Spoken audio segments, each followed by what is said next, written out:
Kwenye swala la kiuchumi, Mheshimiwa, uchumi na uwajibikaji, tunaendelea kuhakikisha tunasimamia ukusanyaji wa mapato kwanza kwenye halmashauri ili tuweze kuhakikisha uchumi unakuwepo na biashara zinakuwepo na kuweza tunahakikisha tuna facilitate vile vikundi. Lakini hali kwenye mpango wetu wa halmashauri tumepanga kukusanya bilioni 7.8 kwa mwaka huu 2025-26. Lakini hadi sasa hadi tarehe 15 Disemba tulikuwa tumesha kusanya bilioni 4.2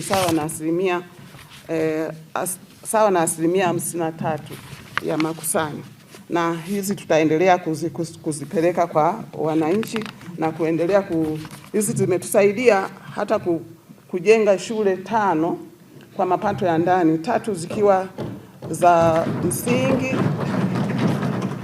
lakini 2 ni za sekondari. Hizi tunaenda kuzisajili na tunaanza Januari.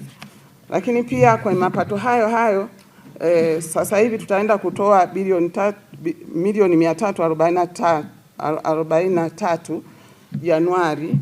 Lakini hizi nyingine kwa kipindi kilichopita tulishagawa bilioni 1 milioni 300 kwa vikundi 88 kwa awamu 2. Kwa hiyo hii ya milioni 343 itakuwa awamu ya 3.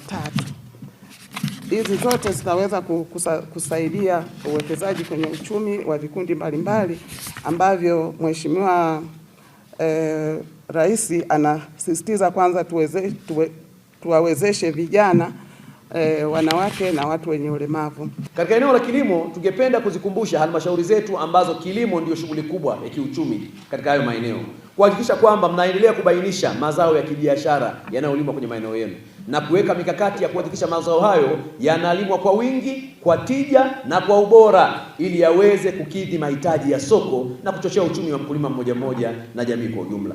Lakini eneo la pili ni kuendelea kuhakikisha kwamba kunakuwa na muunganiko baina ya kilimo cha biashara tunachokifanya pamoja na viwanda vidogo vidogo vinavyoongeza thamani ya mazao ya biashara yanayozalishwa kwenye halmashauri zetu. Lakini jambo la tatu ni muhimu sana tukaimarisha soko la hayo mazao ya kibiashara na soko la mazao ya chakula yanayopatikana kwenye maeneo yetu. Watu wajue tukilima mahindi kwa wingi, soko letu liko wapi? Tukilima mchele kwa wingi, soko letu liko wapi? Na hapa ni masoko ya aina mbili. Soko la ndani ambalo mmejenga miundombinu ndani ya halmashauri na soko la nje ambalo linagusa fursa za kule ambako mazao yenu yanahitajika. Ni muhimu tukafanya hivyo ili kuongeza tija na thamani ya kazi kubwa inayofanywa na kilimo kwa wananchi wanaofanya kwenye maeneo yetu.